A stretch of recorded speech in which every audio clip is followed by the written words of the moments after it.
Good morning, world. Good morning, Mill Watchers. I hope everybody's feeling great today. I'm healthy, happy, rich, and pretty, and I hope everybody's doing as well as I am. Let's see how much of this I remember. Get rid of that. Get rid of that. But, ooh, that looks kind of scary, doesn't it? Hope everybody's doing fantastic. I'm feeling well. Happy Sunday to you. It's the Johnny Millwater live show. It's just, I talk to the chat. No big whoop. I like to start off by starting this show. As you can see, I stumble over my words unless I do vocal warm-ups. So let's get started. If you have any vocal warm-up requests, put them right there in the chat. I like to start with red leather, yellow leather. Here we go. Red leather, yellow leather, red leather, yellow leather, red leather, yellow leather, red leather, yellow leather, red leather, yellow leather, red leather, yellow leather. Got to hit that D or it doesn't count. Red leather, yellow leather, red leather, yellow leather. Now toy boat, toy boat, toy boat, toy boat, toy boat, toy boat, toy boat. Toy boat, toy boat, toy boat, toy boat, toy boat, toy boat. Try it at home. About unique New York, unique New York, unique New York, unique New York, unique New York. Scooch that over. Unique New York. And how about the black bug bled black blood. The black bug bled black blood. The black bug bled black blood. Now let's do some longer ones.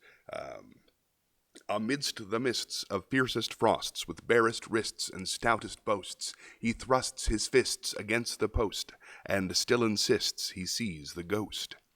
Oh, what a to-do to die today, at a minute or two to two, a thing distinctly hard to say, but harder still to do. For they'll beat a tattoo at 20 to 2, a rat-a-tat-tat, a tat-a-tat-too, and the dragon will come when he hears the drum, at a minute or two to two today, at a minute or two to two.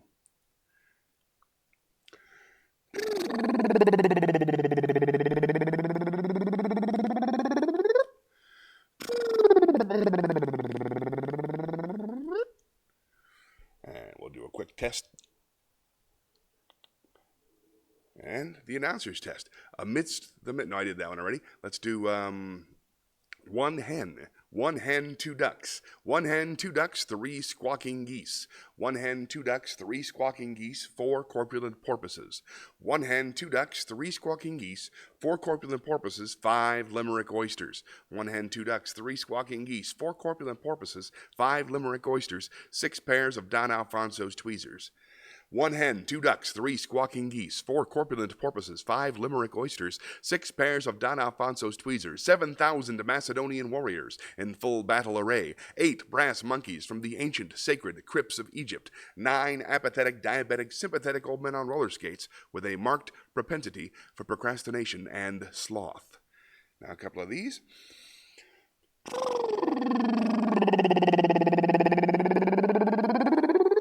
That helps with breath control when you're singing.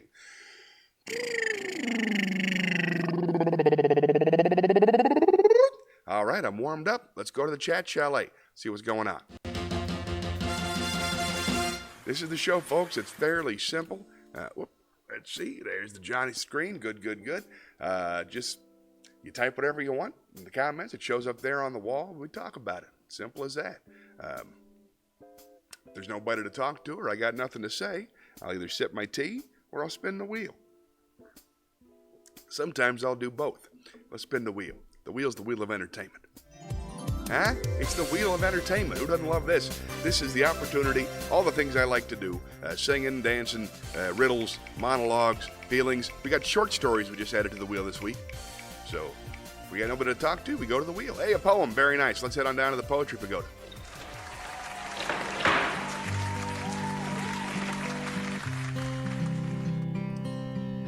This is He Wishes for the Clothes of Heaven by William Butler Yeats. Had I the heavens embroidered cloths in rout with golden and silver light, the blue and the dim and the dark cloths of night and light and the half-light, I would spread the cloths under your feet. But I, being poor, have only dreams. I have spread my dreams under your feet. Tread softly, because you tread on my dreams. I first saw that in the movie Equilibrium, and I was quite fond of it. Tread softly, for you tread on my dreams. Let's spin the wheel. Anything can happen when you spin the wheel, folks. And if you have any requests, anything there, think of it as a menu. Got a favorite poem? I'll read it, and I'm available. Limericks. Let's go back to the Poetry Pagoda. Pick out a couple limericks.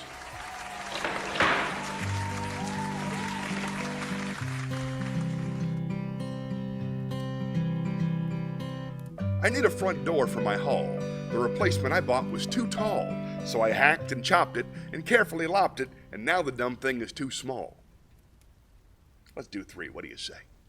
A newspaper man named Fling could make copy from any old thing, but the copy he wrote of a $5 note was so good he now wears so much bling. I guess that means, chains because he's in jail. So much bling. Or he just bought lots of money, right? He has lots of money. I don't need to interpret them. Let's keep moving. Here's one. Let's keep going. I have 104 limericks to choose from. I don't want to give you the good one. Here's a good one. An elderly man called Keith mislaid his set of false teeth. They'd been laid on a chair. He forgot they were there, sat down, and was bitten beneath. There you go. Everybody likes a nice limerick. Let's spin the wheel. If you're watching, don't forget. Type in the comments. Wisdom. Let's head on down to the wisdom room.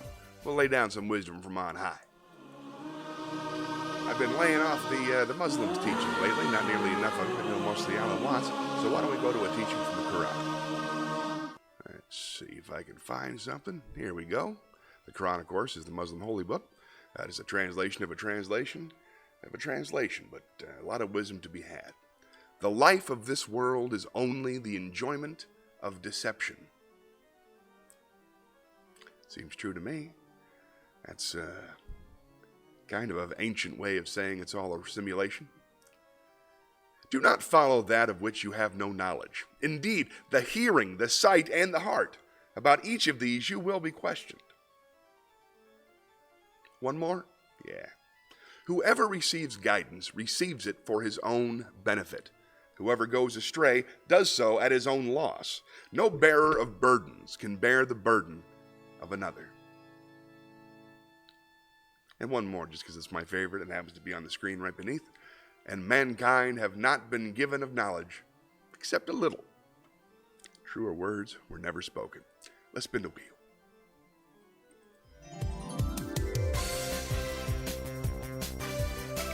It's no longer coffee with comedian Johnny Millwater, by the way, folks. I'm drinking Earl Grey tea because my stomach gave up on it. More wisdom. Why not? I like wisdom.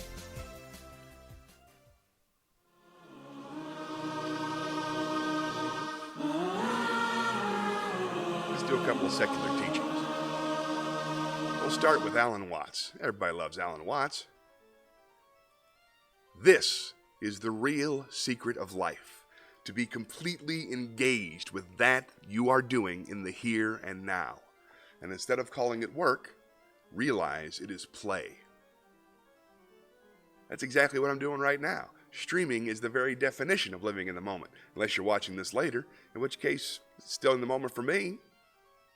One more from Alan Watts. Muddy water is best cleared by leaving it alone. When you screw up, back off. Good advice. Thank you, Mr. Watts. Great philosopher. You ought to check him out. Let's spin the wheel.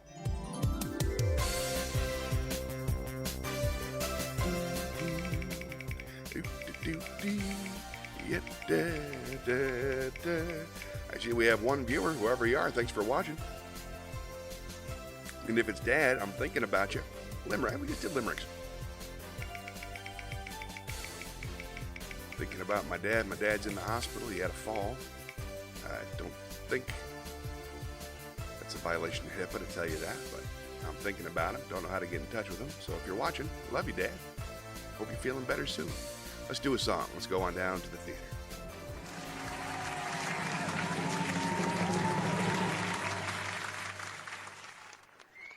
Let's do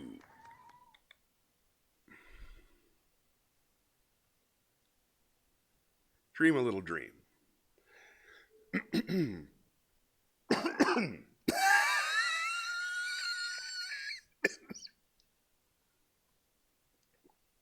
Stars shining bright above you, Night breezes seem to whisper, I love you.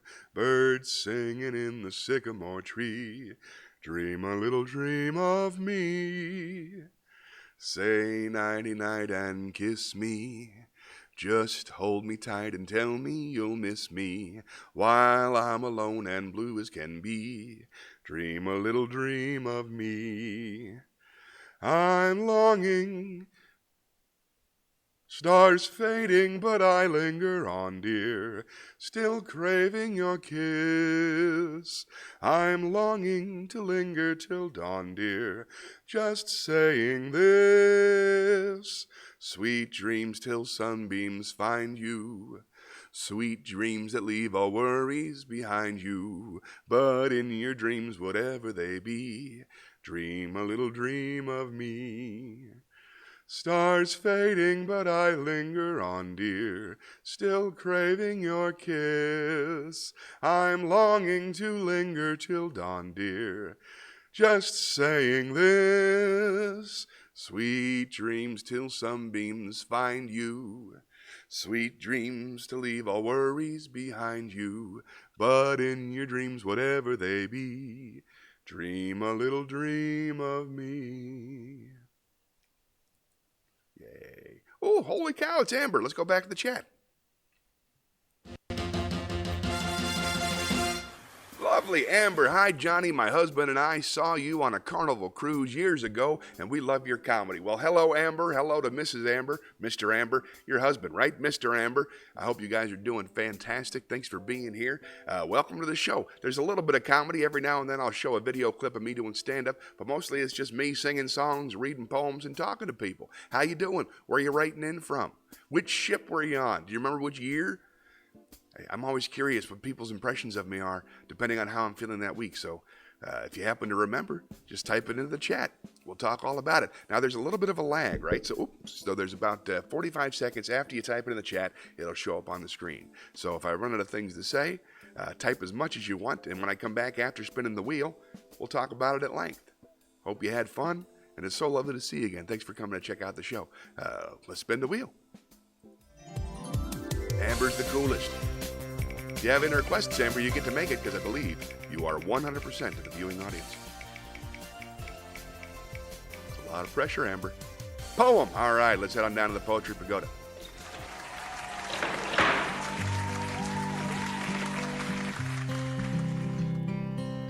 Let's do Invictus by William Ernest Henley. Out of the night that covers me, black as the pit from pole to pole, I thank whatever gods may be for my unconquerable soul.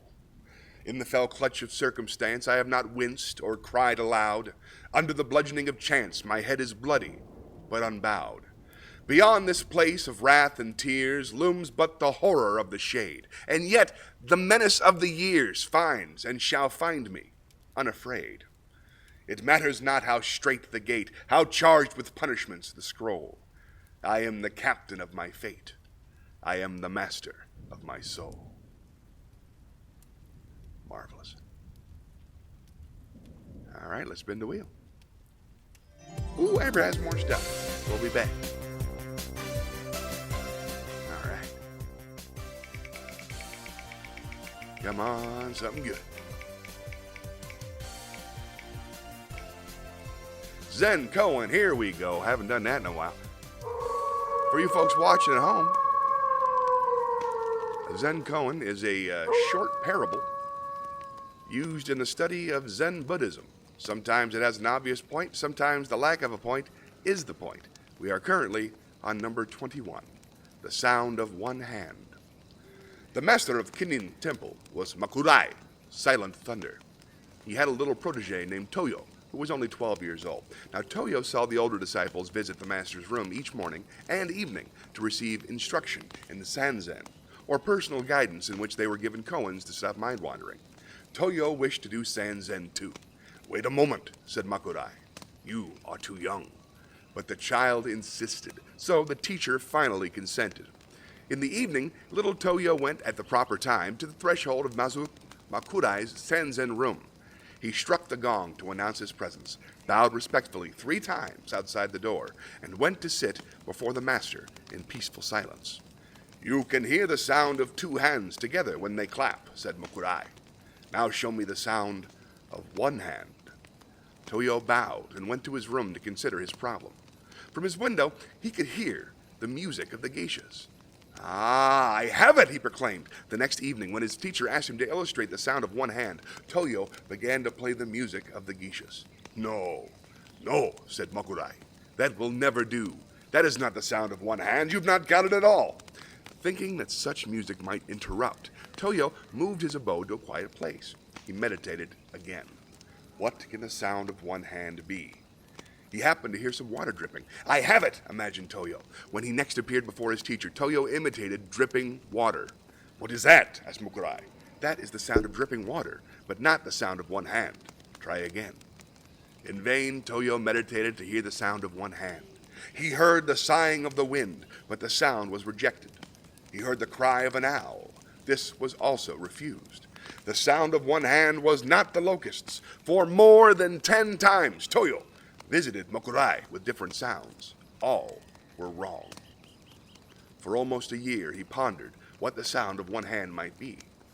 At last, little Toyo entered the true meditation and transcended all sounds. "I could collect no more," he explained later, "so I reached the soundless sound." Toyo had realized the sound of 1 hand. Nice. It's about finding peace through repetition, through searching. I enjoyed that very much. Oh, we got something nice from Amber. Let's go check in. Hi, Amber. Thanks for hanging in there for the Zen Cohen and the song. If you're still here, we're on the Carnival Paradise in 2019. That was my very last year of doing stand-up comedy for Carnival Cruise Lines. The Paradise, I believe, was out of Tampa at the time. My dad and mom both lived in Tampa, so I probably visited them that week. Sounds like we went to Cozumel, if I remember properly. That's why we do the warm-ups. And Kansas City, Missouri. Absolutely beautiful. I haven't been there in far too long. Love the Midwest. What's keeping you busy out there nowadays? You got plans for another cruise coming up anytime soon? What do you do to stay busy in Kansas City, Missouri? Tell me more. We'll be right back after we spin the wheel. Anything can happen when you spin the wheel. Here we go. Magnets on the fridge, yay! Poem, all right, let's go to the Poetry Pagoda.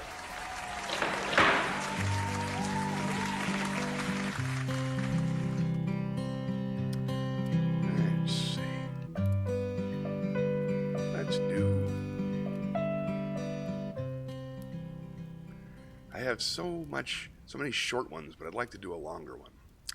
Let's do The Road Not Taken. That's a classic. The Road Not Taken by Robert Frost.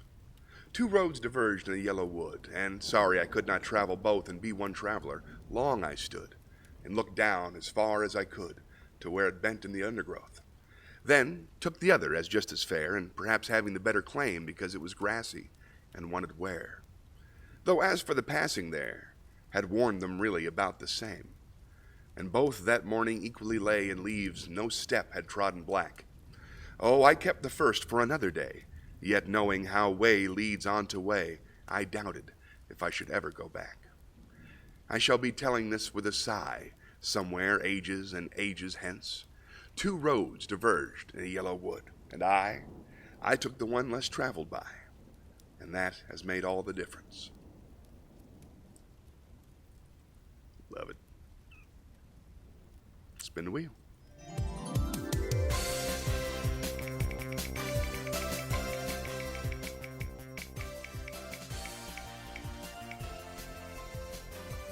Looks like monologue. All right, let's go to the theater. Do a monologue. I love monologue.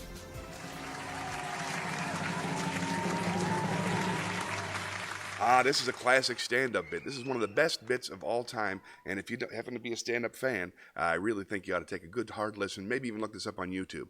This is the 5 Levels of Drinking by Larry Miller. It's 11 o'clock on a weeknight. You've had a few beers. You get up to leave because you have work the next day, and one of your friends buys another round. One of your unemployed friends. Here at level 1, you think to yourself, oh, come on, this is silly. Why, as long as I get 7 hours of sleep, I'm cool. Level 2, it's midnight. You've had a few more beers. You've just spent 20 minutes arguing against artificial turf. You get up, but at level 2, there's a little devil on your shoulder. And now you're thinking, hey, I'm out with my friends. What am I working for anyway? These are the good times. Besides, as long as I get 5 hours sleep, I'm cool. Level 3, 1 in the morning. You've abandoned beer for tequila. You've just spent 20 minutes arguing for artificial turf. And now you're thinking, our waitress is the most beautiful woman I've ever seen. At level 3, you love the world. On the way to the bathroom, you buy a drink for the stranger at the end of the bar just because you like his face. You get drinking fantasies like, hey fellas, if we bought our own bar, we could live together forever. We could do it. Tommy, you could cook. But at level 3, that devil is a bit bigger, and he's buying. And you're thinking, oh, come on now. As long as I get 3 hours sleep and a complete change of blood, I'm cool. Level 4, 2 in the morning, and the devil is bartending. For last call, you ordered a bottle of rum and coke. You are artificial turf. This time, on the way to the bathroom, you punch the stranger at the end of the bar just because you don't like his face. And now you're thinking, our busboy is the best-looking man I've ever seen. You and your friends decide to leave right after you get thrown out. And one of you knows an after-hours bar. And here, at level 4, you actually think to yourself, well, as long as I'm only going to get a few hours sleep, I may as well stay up all night. Yeah, that'd be good for me. I don't mind going to that board meeting looking like Keith Richards. Yeah, I'll turn that around, make it work for me. And besides, as long as I get 31 hours sleep tomorrow, cool. Level 5, 5 in the morning, after unsuccessfully trying to get your money back at the tattoo parlor. But I don't even know anybody named Ruby. At this point, even the devil is going, I got to turn in. I got to be in hell at 9. I've got that brunch with Hitler. I can't miss that. You and your friends wind up across the state line in a bar with guys who have been in prison as recently as that morning. At that point, you're all drinking some kind of thick blue liquor, usually used to clean chromes. A waitress with fresh stitches comes over, and you're thinking, someday I'm going to marry that girl. One of your friends stands up and screams, we're driving to Florida, and passes out. You crawl outside for air, and then you hit the worst part of level 5. The sun. You weren't expecting the sun. You never do. You walk out of a bar in daylight, and you see people on their way to work or jogging, and they look at you, and they know, and they say, who's Ruby? Let's be honest, if you're 19 and you stay up all night, it's like a victory. It's like you beat the night. But if you're over 30, and then that sun is like God's flashlight, we all say the same prayer then. I swear I will never do this again. How long? As long as I live. And some of us have that little addition, and this time, I mean it. 5 Levels of Drinking by Larry Miller, ladies and gentlemen. Larry Miller is the coolest. Oh, cool. Let's take a look. Let's go spin the wheel. No, wait. Amber's got some more cool stuff. Amber says to me, she says, you are correct. It was out of Tampa. It was a 5-day cruise to Grand Cayman and Cozumel. Nice. We came to both comedy shows every night. Appreciate you making it possible. Thank you. We enjoyed sitting in the front and being heckled. I try not to do that, but heck, sometimes you have it coming. If you were dressed as a banana or a penguin or something, I'm probably going to make a joke or two. We count inventory in Walmarts. A lot of inventory. I only did one night of inventory. I didn't last, so I salute you. That is not easy to do. We travel over a few different states. Oh, so lucky.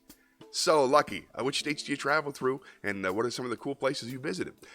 Let's see. No plans for a cruise yet. Still too many restrictions, definitely. But definitely one in the future. I know exactly what you mean. That's so cool that you get to travel state to state. I used to live the travel life many, many years myself. I kind of miss all the other places. But I found out Charlotte, North Carolina, is the best one. So I just sit there most of the time now. Very, very cool. Tell me more. All right, I'll be right back. Let's spin the wheel.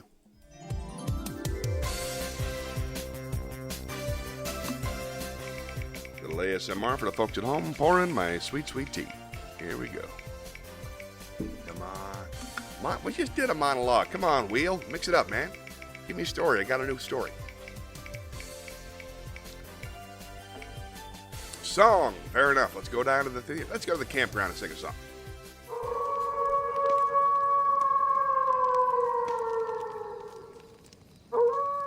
Let's do...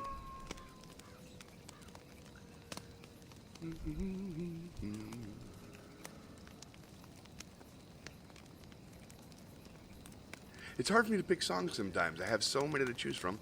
Let's do Got a Lot of Living to Do. There you go. There are girls just ripe for some kissing, and I mean to kiss me a few.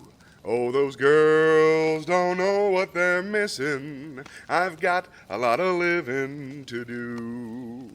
And there's God.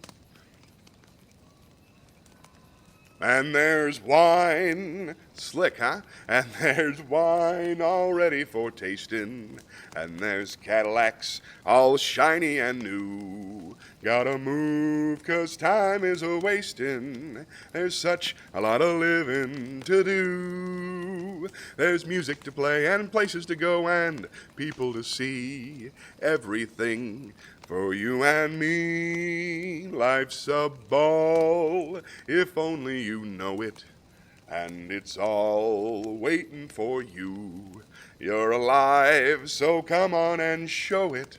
There's such a lot of living to do. Man, there's music to play and places to go and people to see.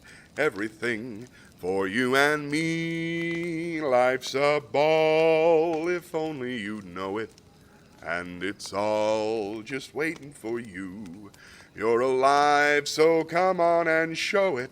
There's such a lot of living, such a lot of living, such a lot of living to do. Ha! A lot of living to do, everybody. Made famous by the great Samuel L. Jackson's a different guy. I was thinking of Sammy Davis Jr. Whoops, different guy. Great singer. Not much of an actor. Okay, ooh, we got some more stuff. Let's spin the wheel. Remember, if you're watching, you can make any request you like in the comments.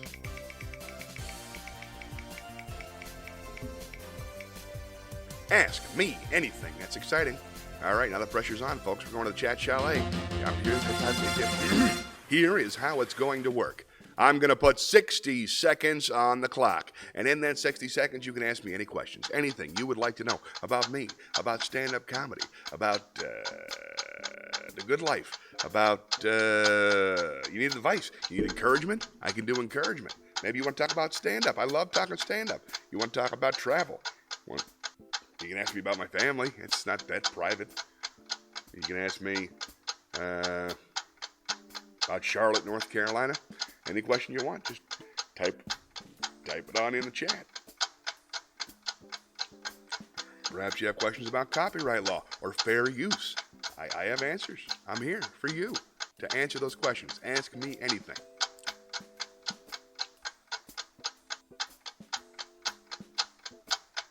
Anything at all. Go ahead and ask.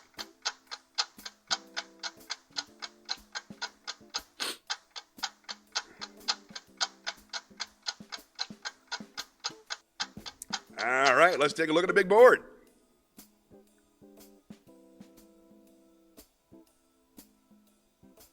Let's spin the wheel. Go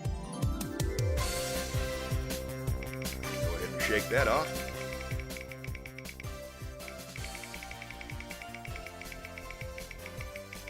Ooh, we got a question from Amber. I will answer it as soon as I get back. Great question, and thank you. Story! Yay, this is a brand new feature. Let's go to the campfire.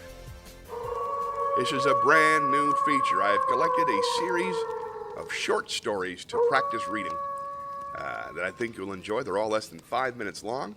This first one is called The Eyes Have It by Philip K. Dick. It was quite by accident I discovered this incredible invasion of Earth from life forms from another planet. As yet, I haven't done anything about it. I can't think of anything to do. I wrote to the government, and they sent back a pamphlet on the repair and maintenance of frame houses. Anyhow, the whole thing is known. I'm not the first to discover it. Maybe it's even under control. I was sitting in my easy chair, idly turning the pages of a paperbacked book someone had left on the bus, when I came across the reference that put me on the trail. For a moment, I didn't respond. It took some time for the full import to sink in. After I'd comprehended, it seemed odd that I hadn't noticed it right away. The reference was clearly to a non-human species of incredible properties, not indigenous to Earth, a species, I hasten to point out, customarily masquerading as ordinary human beings. Their disguise, however, became transparent in the face of the following observations by the author. It was at once obvious the author knew everything, and was taking it in his stride. The line, and I tremble even remembering it now, reads, "His eyes slowly roved around the room. Vague chills assailed me." I tried to picture the eyes. His eyes slowly roved around the room. Vague chills assailed me. I tried to picture the eyes. Did they roll like dimes? The passage indicated not. They seemed to move more through the air, not over the surface. Rather rapidly, apparently. No one in the story was surprised. That's what tipped me off. No sign of amazement at such an outrageous thing. Later, the matter was amplified. His eyes moved from person to person. There it was in a nutshell. The eyes had clearly come apart from the rest of them and were on their own. My heart pounded and my breath choked in my windpipe. I had stumbled on an accidental mention of a totally unfamiliar race, obviously non-terrestrial. Yet, to the characters in the book, it was perfectly natural, which suggested they belonged to the same species. And the author? A slow suspicion burned in my mind. The author was taking it rather too easily in his stride. Evidently, he felt this was quite an unusual thing. He made absolutely no attempt to conceal this knowledge. The story continued. Presently, his eyes fastened on Julia. Julia, being a lady, had at least the breeding to feel indignant. She is described as blushing and knitting her brows angrily. At this, I sighed with relief. They weren't all non-terrestrials. The narrative continues. Slowly, calmly, his eyes examined every inch of her. Great Scott! But here the girl turned and stomped off and the matter ended. I lay back in my chair, gasping with horror. My wife and family regarded me in wonder. "What's wrong, my dear?" my wife asked. I couldn't tell her. Knowledge like this was too much for the ordinary run-of-the-mill person. I had to keep it to myself. "Nothing," I gasped. I leaped up, snatched the book, and hurried out of the room. In the garage, I continued reading. There was more. Trembling, I read the next revealing passage. He put his arm around Julia. Presently, she asked him if he would remove his arm. He immediately did so with a smile. It's not said what was done with the arm after the fellow had removed it. Maybe it was left standing upright in the corner. Maybe it was thrown away. I don't care. In any case, the full meaning was there, staring me right in the face.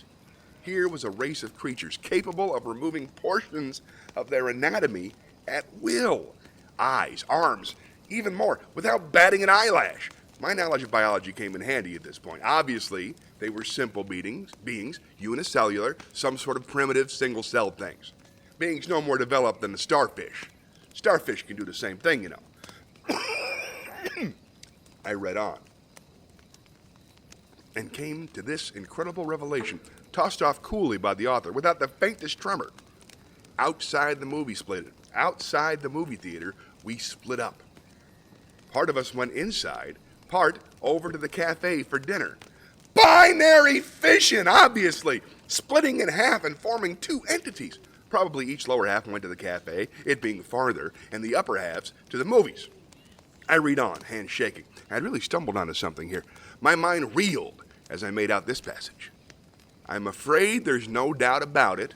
Poor Bibney has lost his head again. And Bob says he has utterly no guts. Yet Bibney got around as well as the next person. The next person, however, was just as strange. He was soon described as totally lacking in brains. There was no doubt of the thing in the next passage. Julia, whom I had thought to be the one normal person, reveals herself as also being an alien life form similar to the rest. Quite deliberately, Julia had given her heart to the young man. It didn't relate what the final disposition of the organ was, but I didn't really care. It was evident Julia had gone right on living in her usual manner, like all the others in the book, without heart, arms, brains, viscera, dividing up in two when the occasion demanded it without a qualm. Therefore, she gave him her hand. I sickened. The rascal now had her hand, as well as her heart. I shudder to think what he's done with him by this time. He took her arm.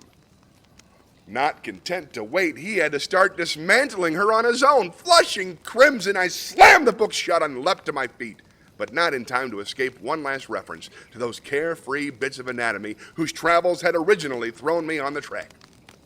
Her eyes followed him all the way down the road and across the meadow. I rushed from the garage and back inside the warm house as if the accursed things were following me. My wife and children were playing Monopoly in the kitchen. I joined them and played with frantic fervor, brow feverish, teeth chattering. I had had enough of the thing. I want to hear no more about it. Let them come on. Let them invade Earth. I don't want to get mixed up in it. I have absolutely no stomach for it. That's pretty clever for Philip K. Dick. That's good stuff. Philip K. Dick, everybody. All right. Oh, hold on for just... now I'm having a lag on the screen. Well, what are you going to do? All right, let's go back to the chat chalet. I had my plug fell out, so wait here for just a second. Be right back. Coming around here, logging in my computer. I'm still here. Don't give up on me, Amber. You and me, Amber, we can do this. All right, we're plugged back in. Hi, everybody, it's me again. Amber asked a wonderful question. She asked, what is your favorite place you have ever traveled? Let's take off the count down here. Here we go. My favorite place that I've ever traveled. Let's see. I love national parks. That's my main obsession. It's the most beautiful part of the United States. I love it out west. I love Montana. I love Arizona. I love New Mexico. I love Oregon. I love Idaho. But my favorite place, I hike the Appalachian Trail, so there's a lot of places on that path. I like green places that are secluded. My favorite place right now is the Smoky Mountains National Park, Tennessee, North Carolina border. I go there every month that it's not snowing and camp just one night, just to recenter once a month the past 2 years. So I really, really like the national park there. And I'm particularly fond of a spot called Watery State Park in New Mexico. I know how to drive there. I don't know which city it's near. It's right off of I-10. But it was the first place I ever camped with my wife. And it's just a beautiful, rocky sunrise every morning. It's just gorgeous. So those are my favorite places. What's your favorite place to go? And Kansas City, Missouri, of course. That's my third choice. Kansas City, Missouri, because they have such lovely people, right? Yeah, good. Nailed it. All right, let's keep moving. Let's spin the wheel.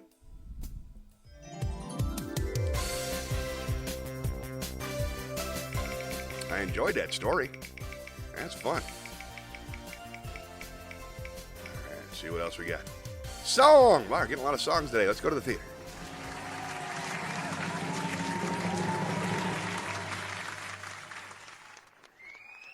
Let's see. I would like to do... You've got to prime to pump. You must have faith and believe. You of yourself. Desert Pete. There it is. I was traveling west of Buckskin on my way to a cattle run, across a little cactus desert under a hot, blistering sun. I was thirsty down to my toenails, stopped to rest me on a stump, but I tell you, I just couldn't believe it when I saw that water pump. I took it to be a mirage at first, it'll fool a thirsty man. And then I saw a note stuck in a baking powder can. This pump is old, the note began, but she works, so give her a try. I put a new sucker washer in her, you may find the leather dry.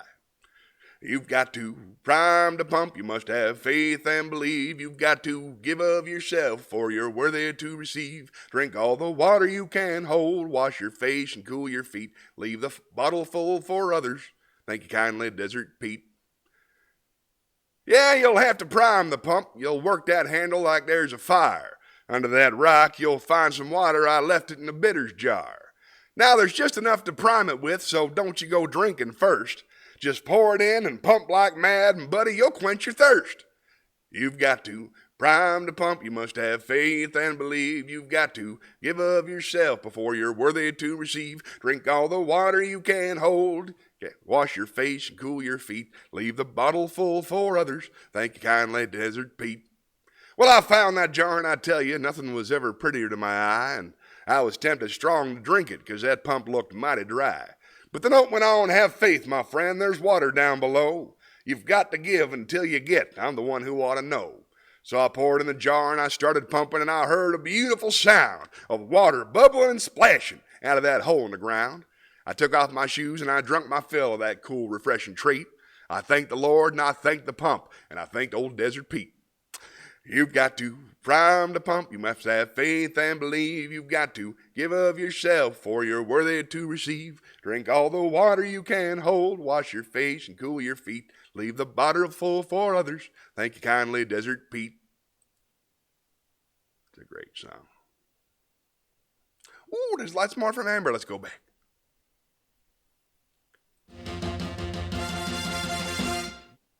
What happened to my curtain? That's weird. Okay, now we're working on it.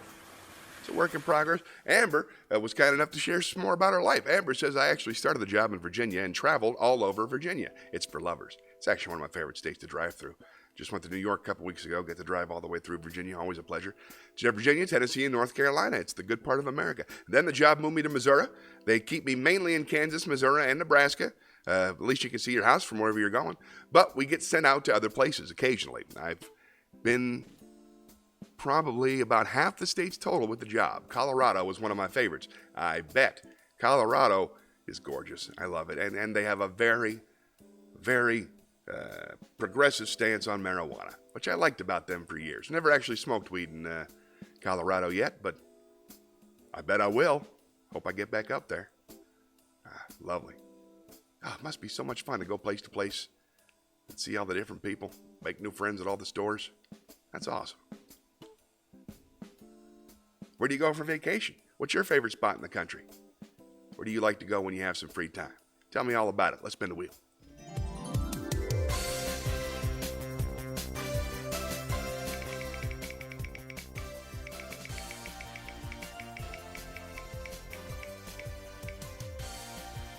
Limericks. Let's go to the Poetry Pagoda.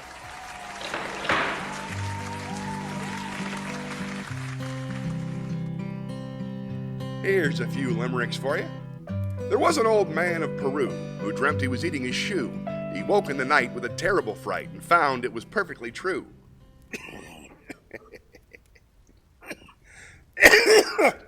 Beg your pardon, folks. The incredible Wizard of Oz retired from his business because, due to up-to-date science, to most of his clients, he wasn't the wizard he was. That's pretty good. One more. Know that one. There was a young lady of Cork whose pa made a fortune in pork. He bought for his daughter a tutor who taught her to balance green peas on her fork. It's money well spent. One more. There once was a Martian named Zed with antenna all over his head. He sent out a lot, dee-dee-dash, dee-dee-dot, but nobody knew what he said.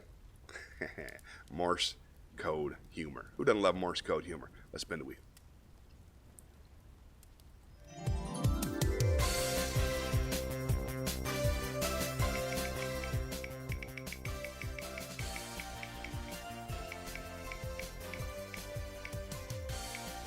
Another poem. Nice. Let's go to the theater. Let's do the Poetry Pagoda.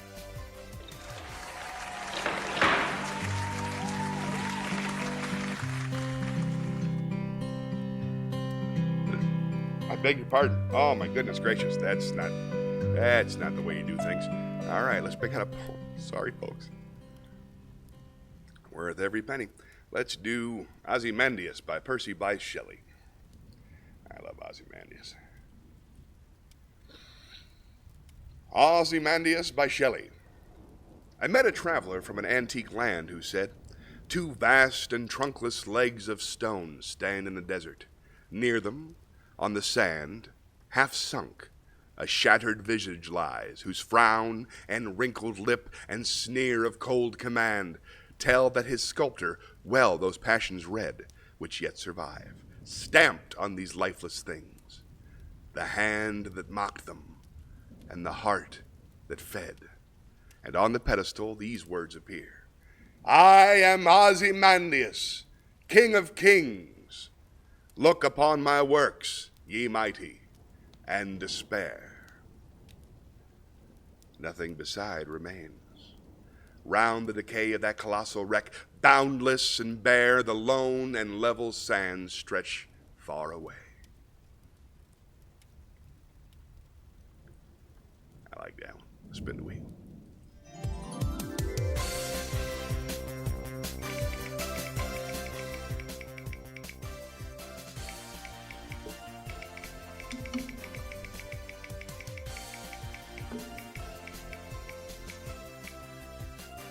Ooh, another story. Nice. Let's go to the theater. Let's do it by the, let's go to the campfire.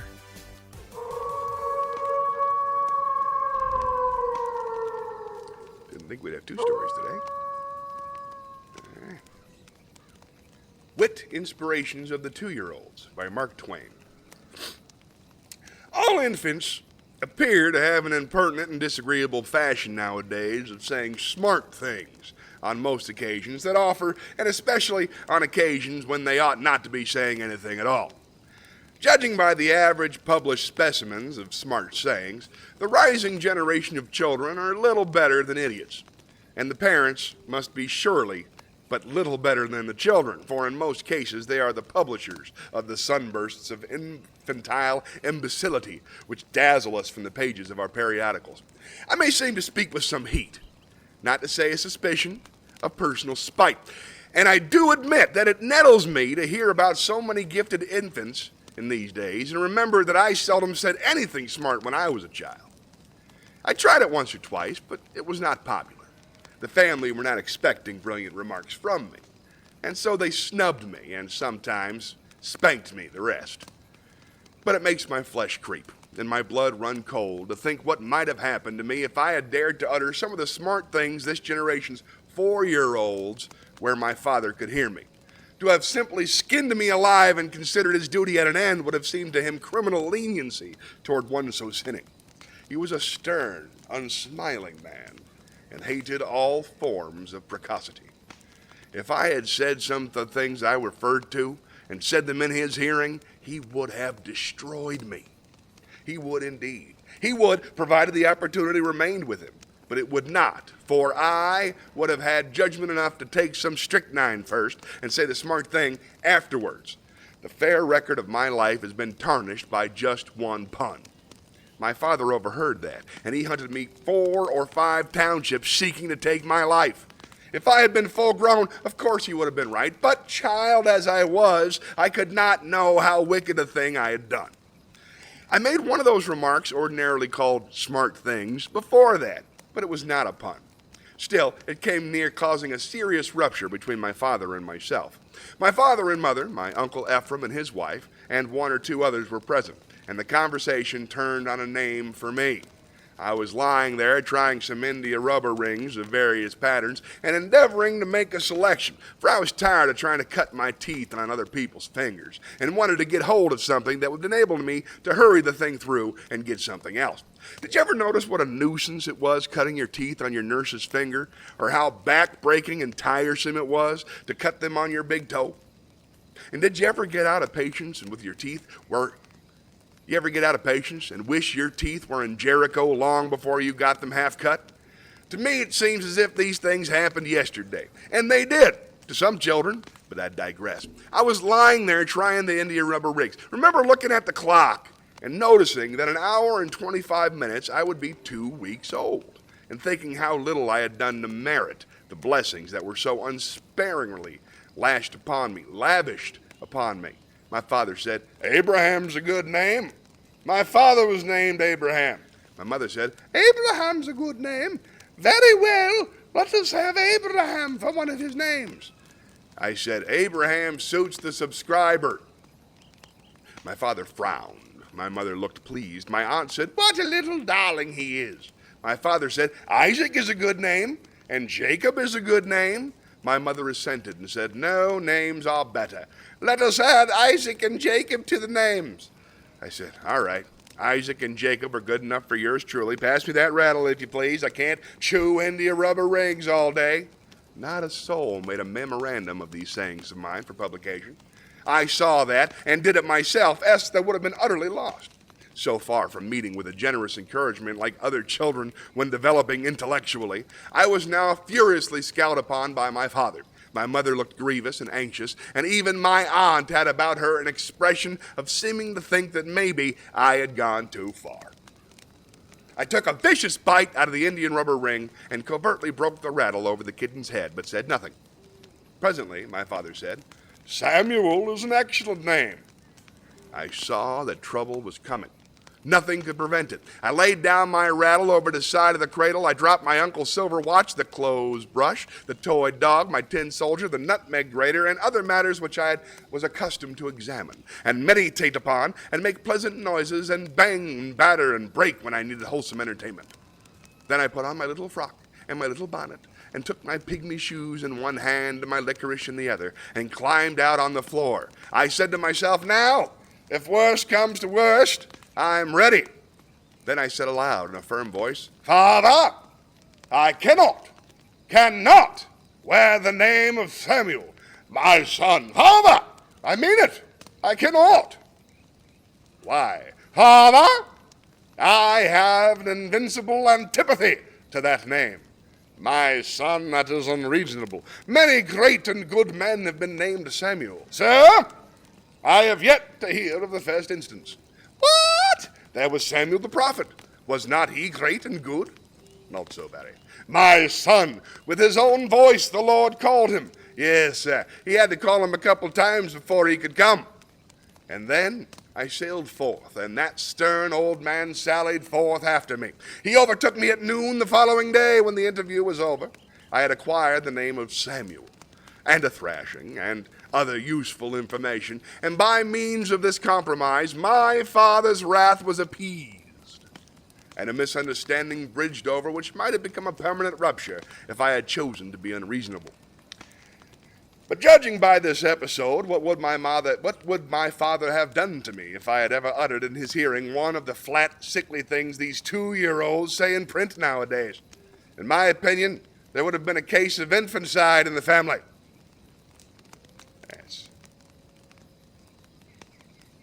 That's by Mark Twain. Woo! There's more in the chat. Hooray! Amber tells me. Amber says, our go-to is Branson, Missouri. If you've ever been to Pigeon Forge, Tennessee, it's like you picked up and set it down in Missouri. I have been to Pigeon Forge. I've been to Missouri many times. Pigeon Forge, Tennessee. Very, very nice. I've been to Branson, too. I almost lived there. I had an offer once to open for a hypnotist. But then it turned out that I had to spend my mornings walking around and handing out pamphlets to everybody on the streets and going into restaurants and promoting all day, every day, and that doesn't sit right with me at all. But the city is lovely. Beautiful walks, fresh air, nice people. It's a lovely place to go. We vacationed in Colorado for our honeymoon. Oh, nice. And the Red Rocks Park was beautiful. If you've never seen it, I must. I love the Red Rocks Park. I've never seen a show there, but I have 2 friends who've recorded specials there. So I got to go check it out. I've been there. I never did a show. I just sort of visited on a day they weren't doing a show. But I love the whole West Coast. It's like a whole different planet. I don't know if Colorado's really the West Coast, but you get what I'm saying. Very, very nice. This country is so full of beautiful places. Less every day, but there's still, if you're willing to drive an hour or so, there's something spectacular to see. Something that'll take your breath away. What's the most beautiful place you've ever been? Grand Canyon's got to be up there. Canada in general? That's a fun question to ask. Wonderful. Thank you, Amber.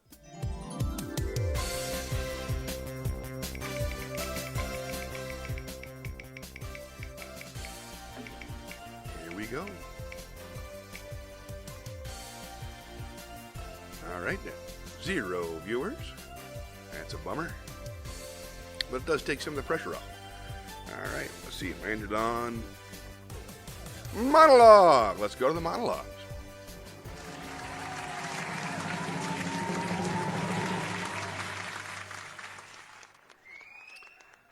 Let's do the orientation from the Hudsucker Proxy. You punch in at 8:30 every morning, except you punch in at 7:30 following a business holiday unless it's a Monday, then you punch in at 8 o'clock. You punch in late, and they dock you. Incoming articles get a voucher. Outgoing articles provide a voucher. Move any article without a voucher, and they dock you. Letter size, a green voucher. Folder size, a yellow voucher. Parcel size, a maroon voucher. Wrong color voucher, and they dock you. 6787049 or alpha/6. That is your employee number. It will not be repeated. Without your employee number, you cannot cash your paycheck. Inter-office mail is code 37. Intra-office mail is 37-3. Outside mail is 3-37. Code it wrong, and they dock you. This has been your orientation. Is there anything you do not understand? Is there anything you understand only partially? If you have not been fully oriented, you must file a complaint with personnel. File a faulty complaint, and they dock you. Almost. Let's spin the wheel. Hudsucker Proxy. If you haven't seen it, check it out. It's a wonderful movie, directed by the Coen brothers and written by the Coen brothers.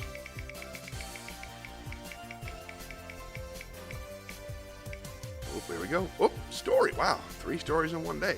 Did not expect it. Haven't done any Shakespeare yet. I'm doing the Shakespeare.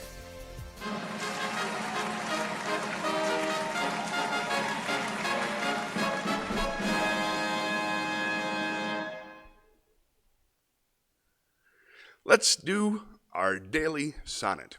We are currently, I believe, up to, out of 150 sonnets, we have performed 104. This is sonnet 104. Sonnet 104 by William Shakespeare. To me, fair friend, you can never be old. For as you were when first your eye I eyed, such seems your beauty still. 3 winters cold have from the forests shook 3 summers' pride. 3 beauteous springs to yellow autumn turned in the process of the seasons have I seen. 3 April perfumes and 3 hot Junes burned. Since first I saw you fresh, which yet are green.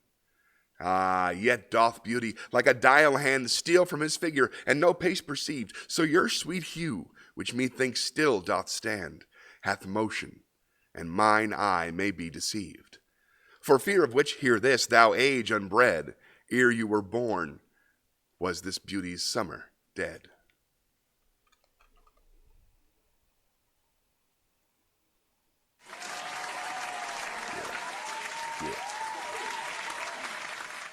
Yeah. Hey, I can turn on the applause with this button. That's a new feature. I'm excited. Boom. Nice. All right, let's spin the wheel. Hey, we got a viewer. Welcome, my friend. Whoever's here, feel free to type into the chat, and I'll be happy to conversation with you. This is what the show is. Sometimes I read wisdom, riddles, songs, jokes, Coen, stories. Oh, more Shakespeare. Let's head on down to the Shakespeare stage.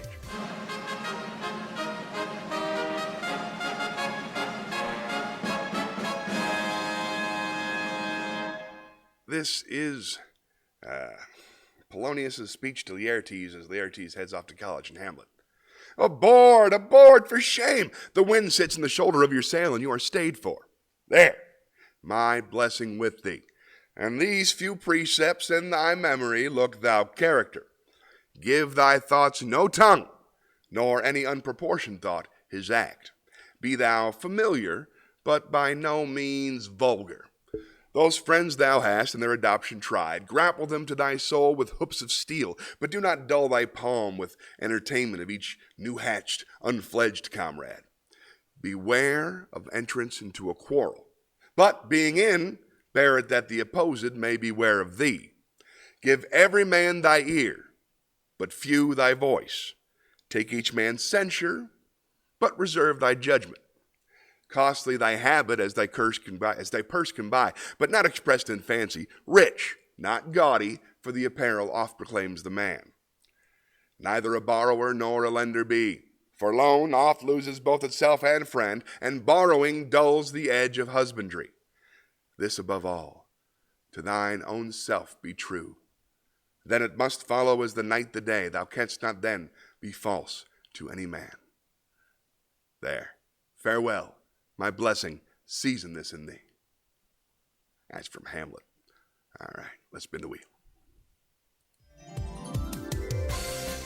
Ooh, 3 viewers. Cool. Everybody who's watching, all you got to do is type in the chat. I take requests. Or you can just ask how things are going. There's no wrong answer. What do we got there? Ooh, a song. All right, let's go down to the theater, sing a song. Hey, I'm going to sing a song. It's going to be great. Let's see. This is We Need a Hero by Adam Sandler. The pilot had a heart attack. The co-pilot can't be found. The people in the aisles are screaming. They know the plane's going down. We need a hero, someone to save us. We need a hero to land the plane. We need a hero. Who's gonna do it?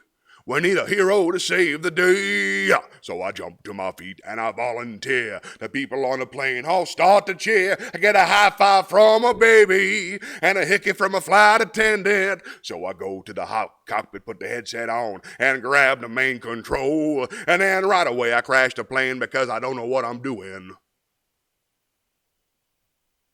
More? Sure. We're on a runaway train. The conductor had a meltdown. The people in the dining car are screaming really, really loud. We need a hero, someone to save us. Yeah, a hero to bring us through the danger. We need a hero, somebody competent. We need a hero to save the day. So I put the engineer's hat on my head and the people go fucking crazy. A guy says, you're the man.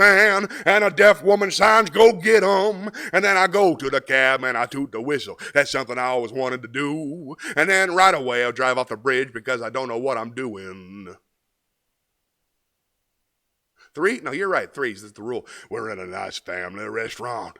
Someone's grandma's choking on a lamb chop. There's panic in the air. Nana's face turns really blue. The busboy screams in Spanish. Oh, what the fuck are we gonna do? We need a hero. Who's gonna do it?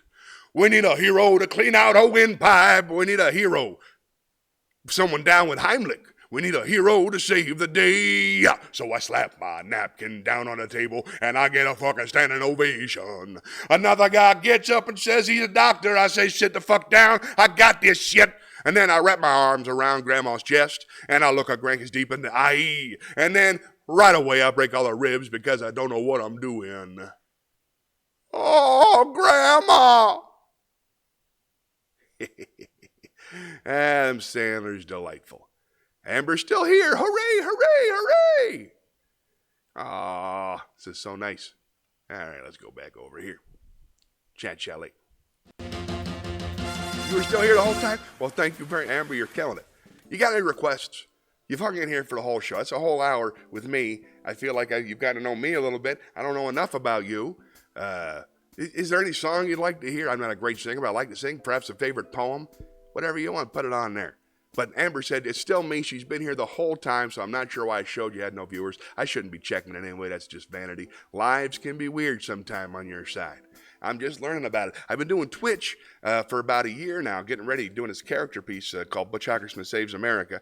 And I just started, doing this about a few weeks ago, and I'm just starting to feel natural. So thanks for hanging in there, Amber. Remember, anything you want to see, just type it on in the chat. All right, let's spin the wheel. Do you do Facebook Lives, Amber? I want to watch other people's Facebook Lives. All right, come on, wheel. Give me something good. Zen Cohen. All right, back to the campfire.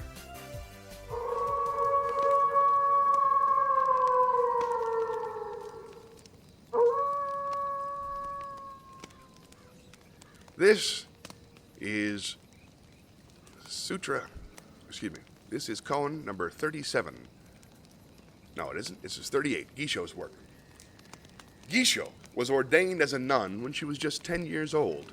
She received training just as the little boys did. When she reached the age of 16, she traveled from one Zen master to another, studying with them all. She remained 3 years with Unzan, 6 years with Gukai, but was unable to obtain a clear vision. At last, she went to the master Inzan. Inzan showed her no distinction at all on account of her sex. He scolded her like a thunderstorm. He cuffed her to awake her inner nature. Gisho remained with Inzan 13 years, and then she found that which she was seeking. In her honor, Inzan wrote a poem. This nun studied 13 years under my guidance. In the evening she considered the deepest koans. In the morning she was wrapped in other koans. The Chinese nun Tetsuma surpassed all before her, and since Mujaku, none has been so genuine as this Gisho. Yet there are many more gates for her to pass through. She should receive still more blows by my iron fist. After Gisho was enlightened, she went to the province of Banshu, started her own Zen temple, and taught 200 other nuns until she passed away one year in the month of August.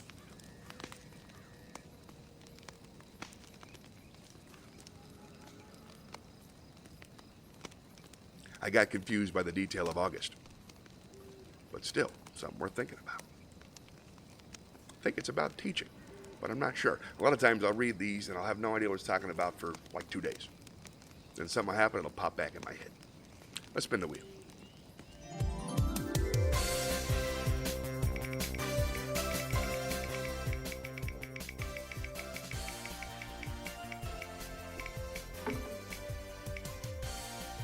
Already didn't ask me anything. Did a great job with that. Thanks again, Amber. Feel free to ask any questions at any time. No rhyme or reason to the thing. Shakespeare, another one? Wow, all right. Let's go back to the Shakespeare stick.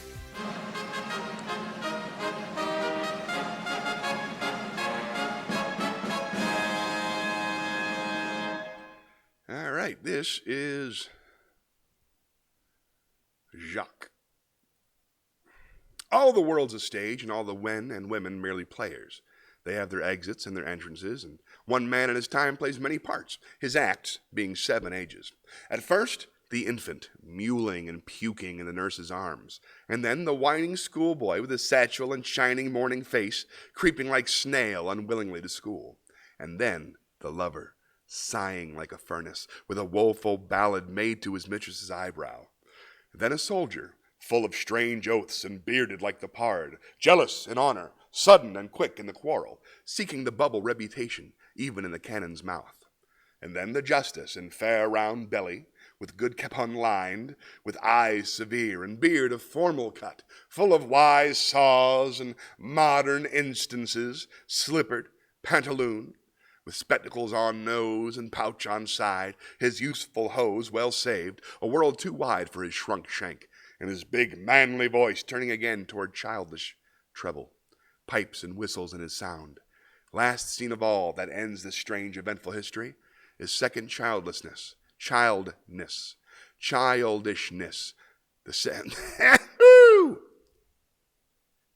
Last scene of all that ends this strange eventful history is second childlessness. Dang it!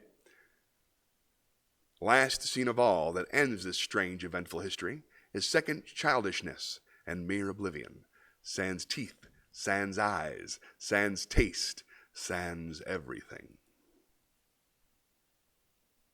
Spin the wheel. Wait, hold on. Wait. I got something, hold on.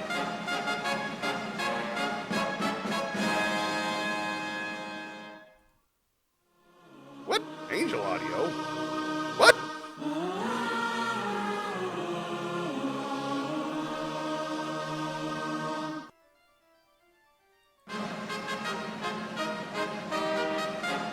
Try this.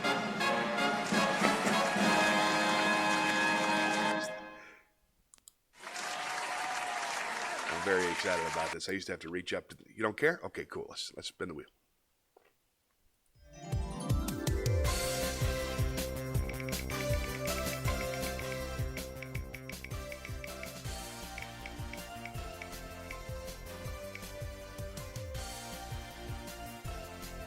Ooh, Amber's got some more information.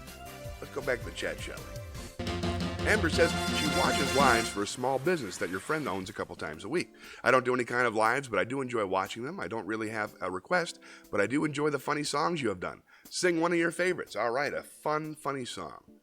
Excellent. Thank you for that. Thanks for being here. And please feel free to give me any advice. I don't get to watch people's lives, so I'm entirely making it up as I go along, obviously. Let's do a funny song. Let's go back to the theater. Let's see if I can find a funny song. I should have a lot of funny songs, but I really don't. Most of these are just kind of sweet. You know what? Just for you, I'm going to look something up real quick. I woke up this morning wanting to do Adam Sandler's Thanksgiving song, so we'll do that.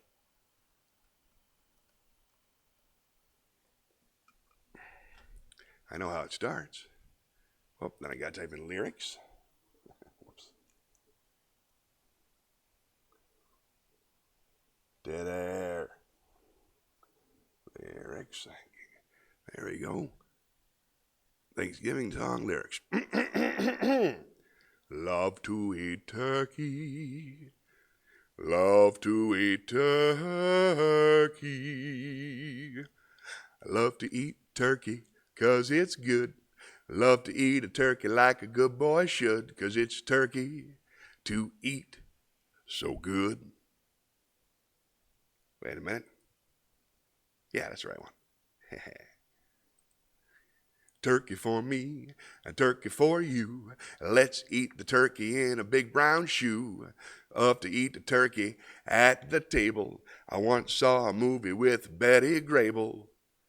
Eat that turkey all night long. 50 million Elvis fans can't be wrong. A turkey lurkey do and a turkey lurkey dap. I eat that turkey, then I take a nap. Thanksgiving is a special night. Jimmy Walker, I used to say dynamite. Well, that's right, a turkey with gravy and cranberry. I can't believe the Mets traded Darryl Strawberry. A turkey for you and a turkey for me. Can't believe Tyson gave the girl VD. White meat, dark meat, you just can't lose. I fell off my moped and I got a bruise. Turkey in the oven and the buns in the toaster. I'll never take down my Cheryl Teagues poster.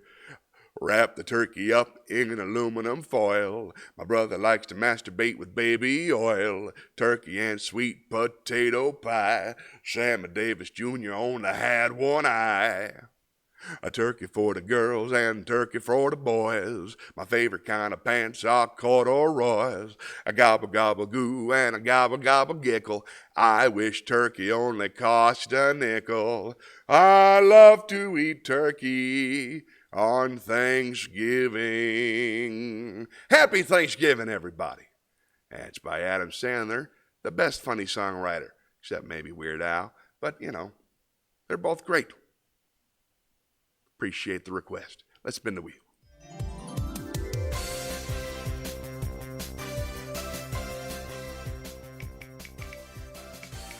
Hey, Kale's here. Glad to see you, Kale. That was by Adam Sandler. Welcome, my friend. Shakespeare, third Shakespeare. Let's head on back.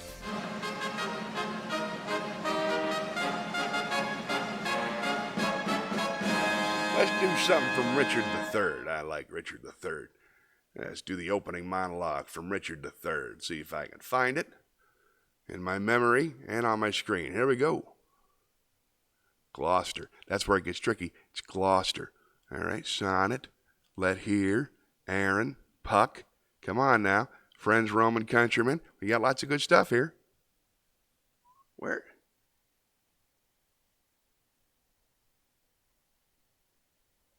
it go? Must have skipped it. Well, I'll do as much as I can from memory as I look for. Now is the winter of our discontent, made glorious summer by this sun of York, and all the clouds that have lowered upon our house in the deep bosom of the ocean buried. Now are our brows bound with victorious wreaths, our mighty arms hung up for monuments. Something changed to merry meetings. Where is it? I'm wasting everybody's time. Kale, you're good at these things. You're good at lives. You're doing them from all over the world. You got any advice? You got anything you want to promote? Oh, it makes me so sad. All right, I'm going to have to take a look at that. I must have deleted it by accident at some point in the past. That's a bummer. Here it is. Let's go back to the content. That was great. God bless you. Amber, you're the greatest. All right, here we go. For Hungry Kale.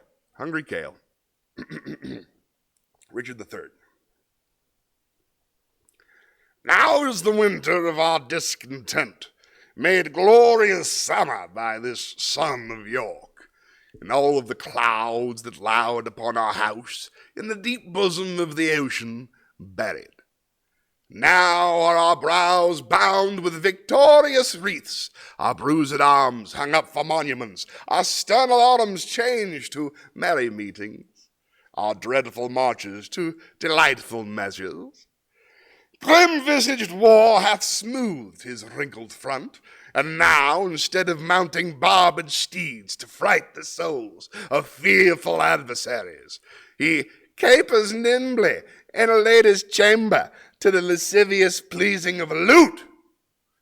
But I, that am not shaped for sportive tricks, nor made to court an amorous looking-glass, I, that am rudely stamped and want love's majesty, I, that am curtailed of this fair proportion, cheated of feature by dissembling nature, deformed, unfinished, sent before my time to this breaking world, scarce half made up, and that so lamely and unfashionable that dogs bark at me as I halt by them. Why, I, in this weak piping time of peace, have no delight to pass away the time, unless to spy my shadow in the sun and descant on mine own deformity.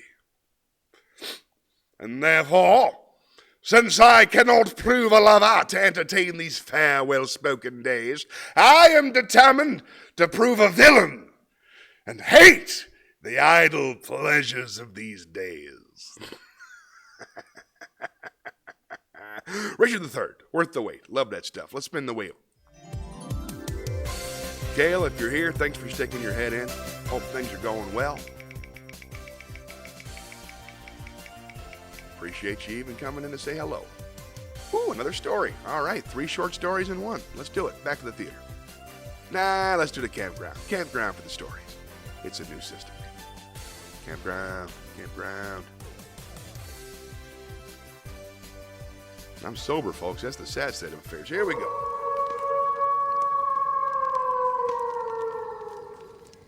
This story, the third in my collection today. Let's see. This story is Maine to the Rescue by Laura E. Richards. These girls are all in quite different states at Miss Whalen's school. Laura E. Richards has a particularly warm spot for Maine, whose loved winter snowstorms the best, and was the heroine who saved the day in this quaint story. The author raised her own family in Gardner, Maine, so she knew a thing or two about blizzards. Maine to the rescue. Massachusetts looked up from her algebra. She was the head of the school. She was rosy and placid as the apple she was generally eating when not in class. Apples and algebra were the things that she cared most about in school life. "Whence come these varying cries?" she said, taking her feet off the fender and trying to be interested, though her thoughts went on with A, 1/6, B, etc. "Oh, Virginia's grumbling because it is snowing, and Maine is feeling happy over it, that's all," said Rhode Island, the smallest girl in Miss Whalen's school. "Poor Virginia. It's rather hard on you to have snow in March when you have just got your box of spring clothes from home." "It's atrocious," said Virginia, a tall, graceful, languishing girl. "How could they send me to such a place where it is winter all the spring? Why, at home the violets are in blossom. The trees are coming out, the birds singing, and at home," broke in Maine, who was a tall girl too, but lithe and breezy as a young willow, with flyaway hair and dancing brown eyes, "at home all is winter. White, beautiful, glorious winter, with ice 2 or 3 feet thick in the rivers, and great fields and fields of snow, all sparkling in the sun, and the sky a vast sapphire overhead, without a speck. Oh, the glory and the splendor of it! And here it is neither fish, flesh, fowl, nor good red herring. A wretched makeshift season, which they call winter, because they don't know what else to call it." Come, said old New York, who was 17 years old and had her own ideas of dignity. Let us alone, you two outsiders. We are neither Eskimos nor Hindus, it's true, but the Empire State would not change climates with either of you. No, indeed, chimed in young New York, who always followed her leader in everything, from opinions down to hair ribbons. No, indeed, repeated Virginia with languid scorn, because you wouldn't get one to change with you, my dear. Young New York reddened. You are so disagreeable, Virginia. I sure am glad I don't have to live with you all the year round. Personal remarks, said Massachusetts, looking up calmly. 1 cent, young New York, for the missionary fund. Thank you. Let me give you each half an apple, and you will feel better. She solemnly divided a large red apple and gave the halves to the 2 scowling girls, who took them, laughing in spite of themselves, and went their separate ways. Why didn't you let them have it out, Massachusetts, said Maine, laughing. You never let anyone have a good row. Slang, said Massachusetts, looking up again. 1 cent for the missionary fund. You will clothe the heathen at this rate, Maine. That is the 4th cent today. Row isn't slang, protested Maine, feeling, however, for a pocketbook. Vulgar colloquial, returned Massachusetts quietly, and perhaps you should go away now, Maine, or else be quiet. Have you learned? No, I haven't, said Maine. I will do it very soon, dear St. Apple. I must look at the snow a little more. Maine went dancing off to her room, where she threw the window open and looked out with delight. The girl cut up a double handful and tossed it about, laughing for pure pleasure. Then she leaned out to feel the beating of the flakes on her face. Really quite a respectable little snowstorm, she said, nodding approval at the whirling white drift. Go on, and you'll be worthwhile, my dear. She went singing to her algebra, which she could not have done if it had not been snowing. The snow went on increasing from hour to hour. By noon, the wind began to rise. Before night, it was blowing a furious gale. Furious blasts clutched at the windows and rattled them like castanets. The wind howled and shrieked and moaned till it seemed as if the air were filled with angry demons fighting to possess the square white house. Many of the pupils of Miss Whalen's school came to the tea table with disturbed faces, but Massachusetts was calm as usual, and Maine was jubilant. Isn't it a glorious storm? She cried. She cried exultingly. I didn't know there could be such a storm in this part of the country, Miss Whalen. Will you give me some milk, please? There is no milk, my dear, said Miss Whalen, who looked rather troubled. The milkman has not come, and probably will not come tonight. There has never been such a storm here in my lifetime, she added. Do you have such storms at home, dear? Oh, yes, indeed, Maine said cheerfully. I don't know that we often have so much wind as this, but the snow is nothing out of the way. Why, on Palm Sunday last year, our milkman dug through a drift 20 feet deep to get at his cows. He was the only milkman who ventured out, and he took me and the minister's wife to church in his little red pung. We were the only women in the church, I remember. Miss Betsy Follinsby, who had not missed going to church in 15 years, started on foot after climbing out of a bedroom window to shed roof and sliding down. All her doors were blocked up, and she lived alone, so there was no one to dig her out. But she got stuck in a drift about halfway and had to stay till one of the neighbors came by and pulled her out. All the girls laughed at this, and even Miss Whalen smiled, but suddenly she looked grave again. Hark! She said, and listened. Did you not hear something? We hear Boreas, Auster, Eurus, and Zephyrus, answered old New York. Nothing else. At that moment there was a lull in the screeching of the wind. All listened intently, and a faint sound was heard from without, which was not that of the blast. A child, said Massachusetts, rising quickly. It's a child's voice. I will go, Miss Wayland. I cannot permit it, Alice, cried Miss Whalen in great distress. I cannot allow you to think of it. You are just recovering from a severe cold, and I am responsible to your parents. What shall we do? Certainly sounds like a child crying out in the pit of the storm. Of course, it may be a cat. Maine had gone to the window at the first alarm and now turned with shining eyes. It's a child, she said quietly. I have no cold, Miss Wayland. I am going, of course. Passing by Massachusetts, who had started out of her usual calm and stood in some perplexity, she whispered, if it were freezing, it wouldn't cry. I shall be in time. Get a ball of stout twine. She disappeared. In 3 minutes, she returned, dressed in her blanket coat, reaching halfway below her knees, scarlet leggings and gaily wrought moccasins, on her head a fur cap with a band of sea otter fur projecting over her eyes. In her hand, she held a pair of snowshoes. She had no opportunity to wear her snowshoeing suit all winter, and she was quite delighted. "My child," said Miss Wayland faintly, "how can I let you go? My duty is to your parents. What are these strange things, and what use are you going to make of them?" By way of answer, Maine slipped her feet into the snowshoes, and with Massachusetts' age, quickly fastened the thongs. "The twine," she said. "Yes, that will do. Plenty of it. Tie it to the door handle, square knot, so. I'm all right now. Don't worry." Like a flash, the girl was gone out into the howling night. Miss Wayland wrung her hands and wept, and most of the girls wept with her. Virginia, who was curled up in a corner, really sick with fright, beckoned to Massachusetts. "Is there any chance of her coming back alive?" she asked in a whisper.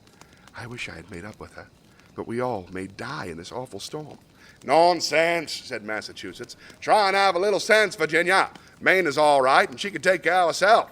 And as for whispering at the wind, when you have a good roof over your head, it too is absurd." For the first time she came to school, Massachusetts forgot the study hour, as did everyone else, and in spite of her brave efforts and cheerful conversation, it was a sad and an anxious group that sat around the fire in the pleasant parlor. Maine went out quickly and closed the door behind her, then stood still for a moment, listening for the direction of the cry. She did not hear it at first, but presently it broke out, a piteous little wail, sounding louder now in open air. The girl bent her head to listen. Where was the child? The voice came from the right. Surely she would make her way down to the road, and then she could hear better. Grasping the ball of twine firmly, she stepped forward, planting the broad snowshoes lightly in the soft, dry snow. As she turned the corner of the house, an icy blast caught her, as if with furious hands, shook her like a leaf, and flung her roughly against the wall. Her forehead struck the corner, and for a moment she was stunned. But the blood trickled down her face quickly, brought her to herself. She set her teeth, folded her arms tightly, and stooping forward, measured her strength once more with that of the gate. This time it seemed as if it were cleaving a wall of ice, which opened only to close beneath her, as she struggled, unrolling her twine as she went. The child's cry sounded louder, and she took fresh heart. Pausing, she clapped her hand to her mouth repeatedly, uttering a shrill, long call. It was the Indian whoop, which her father had taught her in the woodlands rambles at home. The childish wail stopped. She repeated her cry louder and longer, then shouted at the top of her lungs, "Hold on! Help is coming!" Again and again the wind buffeted her and forced her backward a step or two, but she lowered her head and wrapped her arms tightly about her body and plodded on.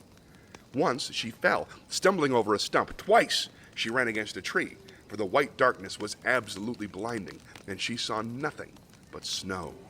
Snow. At last her snowshoe struck something hard. She stretched out her hands. It was a stone wall, and now she crept along beside it. The child's wail broke out close at hand. "Mother! Oh, mother! Mother!" The girl's heart beat fast. "Where are you?" she cried. At the same moment she stumbled against something soft. A mound of snow, was it? No, for it moved. It moved and cried, and little hands clutched her dress. She saw nothing, but put her hands down and touched a little cold face. She dragged the child out of the snow, which had almost covered it, and set it on its feet. "Who are you?" she asked, putting her face down close, while by vigorous patting and rubbing she tried to give life to the benumbed, cowering little figure, which staggered along helplessly, clutching with half-frozen fingers. "Benny Withers," sobbed the child. "Mother sent me out for the clothes, but I can't get 'em." "Benny Withers?" cried Maine. "Why, you live close by. Why didn't you go home, child?" "I can't," cried the boy. "I can't see nothing. I tried to get to the school, and I tried to get home, and I can't get nowhere except against this wall. Let me stay here now. I want to take me a little rest." He would have sunk down again, but Maine caught him up in her arms, young and strong.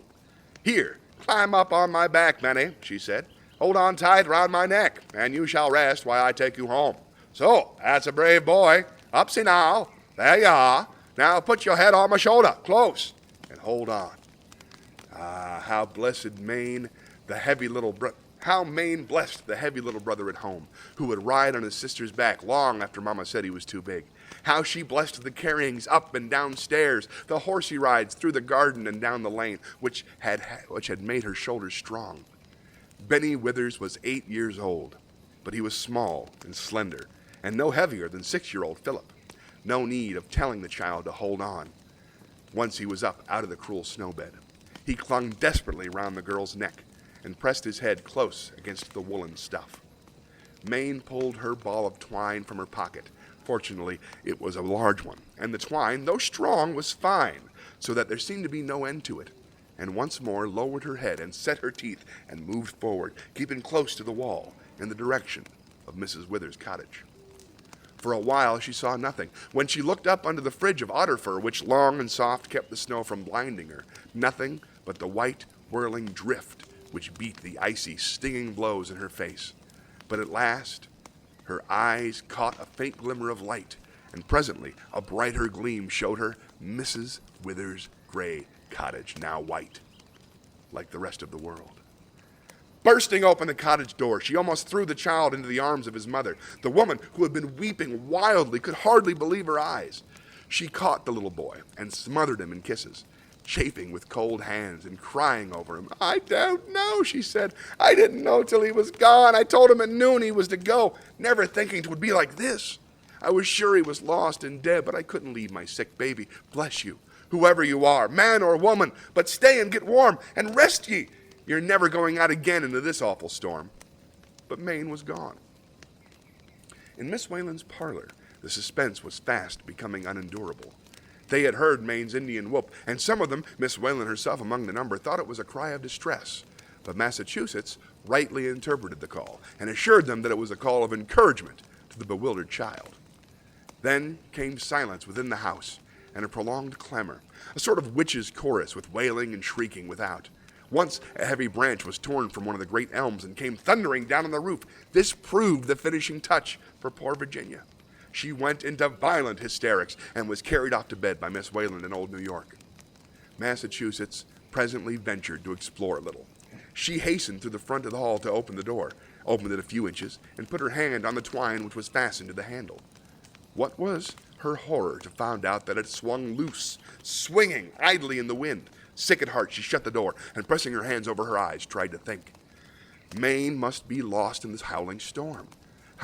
She must find her, but how and where? Oh, if Miss Whalen had only let her go at first. She was older. It would not have mattered so much. But now, quick, she would wrap herself up warmly and slip out with anyone knowing. The girl was turning to fly upstairs, when suddenly something fell heavily against the door outside. There was a fumbling for the handle. The next moment it flew open, and something white stumbled into the hall, shut the door, and sat down heavily on the floor. "Fasinal! Rudeness!" gasped Mayne, struggling for breath. "You shut the door in my face. 1 cent for the missionary fund." The great storm was over. The sun came up and looked down on a strange white world. No fences, no walls, only a smooth ridge where one of these had been. Trees which the day before had been quite tall and now looked like dwarfs, spreading their broad arms not far from the snow carpet beneath them. Road there was none. All was smooth, save where some huge drift knotted its crest like a billow curling for its downward rush. Mayne, spite of her scarred face, which showed as many patches as that of a court lady in King George's time, was jubilant. Tired? Not a bit of it. A little stiff, just enough to need limbering out, as they say at home. Excuse me. "There is no butter," she announced at breakfast. "There is no milk, no meat for dinner. Therefore I go a snowshoeing. Dear Miss Whalen, let me go. I have learned my algebra, and I shall be discovering unknown quantities at every step, which will be just as instructive." It's a long-ass story. Miss Whalen could refuse nothing to the heroine of last night's adventure. Behold Mayne, therefore, triumphant, sallying forth, clad once more in her blanket suit, and dragging her sled behind her. There was no struggling now, no hand-to-hand wrestling with storm demons. The sun laughed from a sky as blue and deep as her own sky of Maine, and the girl laughed with him as she walked along, the powdery snow flying in a cloud from her snowshoes at every step. Such a sight had never been seen in Mentor Village before. The people came running to their upper windows. Their lower ones were for the most part buried in the snow, and stared with all their eyes at the strange apparition. In this street, life was beginning to stir. People had found, somewhat to their own surprise, that they were alive well after the blizzard, and knots of men were clustered here and there, discussing the storm while some were already at work tunneling through the drifts. Mr. Perkins, the butcher, had just got his door open, and great was his amazement when Maine hailed him from the top of a great drift and demanded a quarter of mutton with some soup meat. "Yes, miss," he stammered, open-mouthed with astonishment. "I've got the meat, but I wasn't. My team isn't out this morning. I don't know about sending it." "I have a team here," said Maine quietly, pulling her sled a long time. "Give me the mutton, Mr. Perkins. You may charge it to Miss—" That's a different voice. "Give me the mutton, Mr. Perkins. You may charge it to Miss Whalen, please, and I will take it home." The butterman and the grocer were visited in the same way, and Maine, rather embarrassed by the concentrated observation of the whole village, turned to pull her laden sled back, when suddenly a window was thrown open, and a voice exclaimed, "Young woman, I will give you $10 for the use of those snowshoes for an hour." Maine looked up in amazement and laughed merrily when she saw the well-known countenance of the village doctor. "What? You, my dear young lady?" cried the good man. "This is Maine to the rescue indeed. I might have known it was you, but I repeat my offer. Make it anything you please, only let me have the snowshoes. I cannot get a horse out, and I have 2 patients dangerously ill. What is your price for the shoes?" "My price, doctor?" repeated Maine, looking up with dancing eyes. "My price is 1 cent for the missionary fund. The snowshoes are yours, and I will get home somehow with my sled and the mutton." So she did, and Dr. Fowler made his calls with the snowshoes and saved a life and brought cheer and comfort to many. But it was $10, not 1 cent, which he gave to the missionary fund. Lovely.